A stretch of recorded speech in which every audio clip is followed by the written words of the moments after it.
family of faith here at Desert Foothills. It's Pastor Mark on this Wednesday.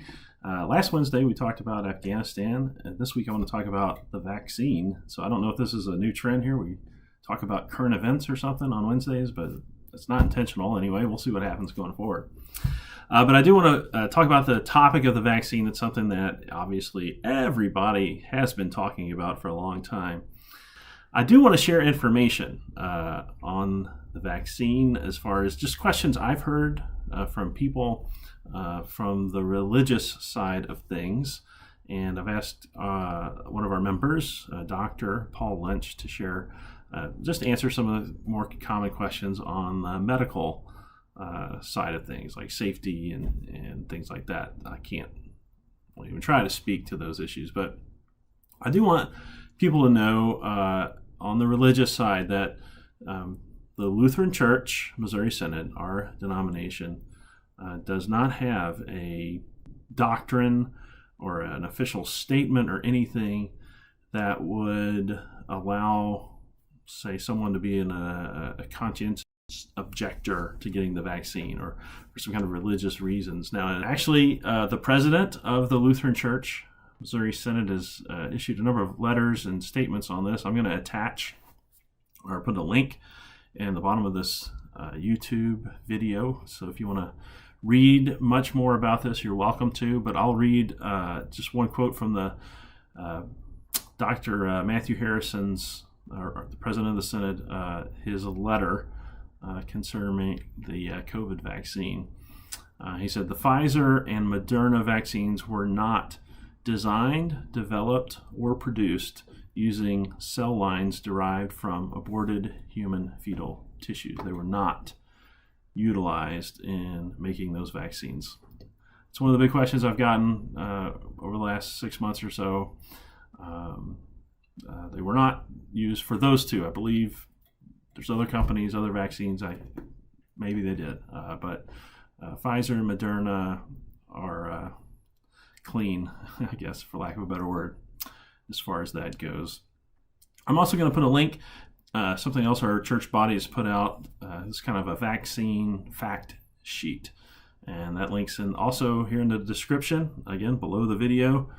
There's a link there, and it says that members of the Synod and Synod congregations are encouraged to educate themselves about vaccines, consult with trusted healthcare professionals, clergy, and those who may be impacted by the decision, and then act on the basis of informed conscience as to receiving the vaccine.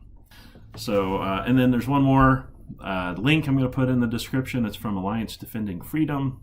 They've issued, again, they qualify, it's not legal advice, okay, but these are attorneys sharing what they know about vaccine questions, and especially how it might relate to your employer and how that might work. So I'm going to hand over to Dr. Lynch to share some information about the medical side of the vaccine. Hello, DFLC family. I'm Paul Lynch. Many of you guys know me. I'm a anesthesiologist and pain management doc here in Scottsdale. I wanted to make a video for you guys. I've been talking to Pastor Mark a little bit about vaccinations and why I got vaccinated and my family's been vaccinated, and was just talking a little bit about how so many people in the church have avoided vaccinations for different reasons. And I just wanted to, over a few minutes, talk about why I chose to get vaccinated. First of all, when COVID first hit, I went to New York City back in April of 2020 and saw many, many people die from COVID-19. I spent a lot of last year making videos and educating people on COVID because it's such a horrific disease and so many have died. And at this point, many people watching this have probably been affected by COVID as well. But I also know that many watching this maybe have chosen not to get vaccinated. And I wanted to address that. When the vaccines first came out, I know they came to market very, very fast, but I took time and I read the two big studies that came out last fall. One was from Moderna and one was from Pfizer. It was about 75,000 patients in the study, and the data was overwhelming. Vaccinations were not only safe, but they were incredibly effective. The data showed about a 95% reduction in your chance of getting COVID if you've been vaccinated. And so at that point, I was quite sure that I was going to get vaccinated as soon as I was able.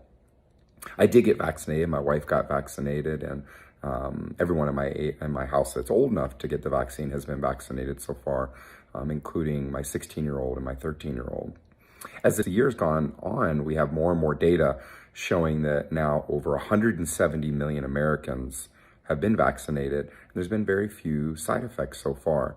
And so the combination of seeing what I saw personally in the death and destruction from COVID, along with reading the data, and now watching what's happened over about 8 months, I still feel very strongly that vaccination's the right thing.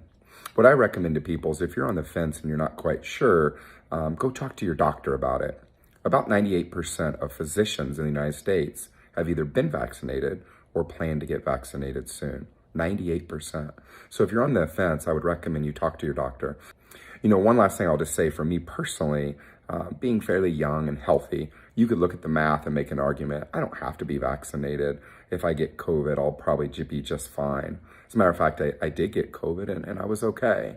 But one thing that was important to me as I thought about it for me personally, and I prayed about what I should do, is getting vaccinated is not just what's best for my health, but it's for my patients, for my family. I've got a mother and father that are over 70 years of age. For me, it was, I don't want to be a person that's part of spreading this to someone else. I don't want a decision that I make personally to hurt the health of others. So on top of the data being clear for me, I also I've got vaccinated as Christian service to my fellow man.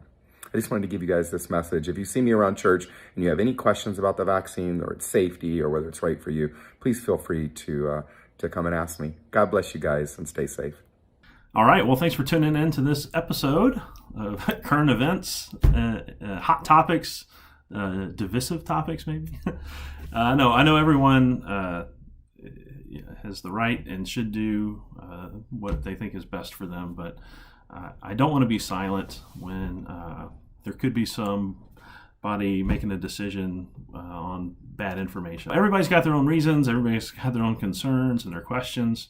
I'm just going to try to answer the ones that are related to our faith and our belief in God and His Word and what He's given to us to base our lives on, to make our decisions on. So I pray God's blessings for each and every one of you. God, keep us all safe and in His care. Thanks.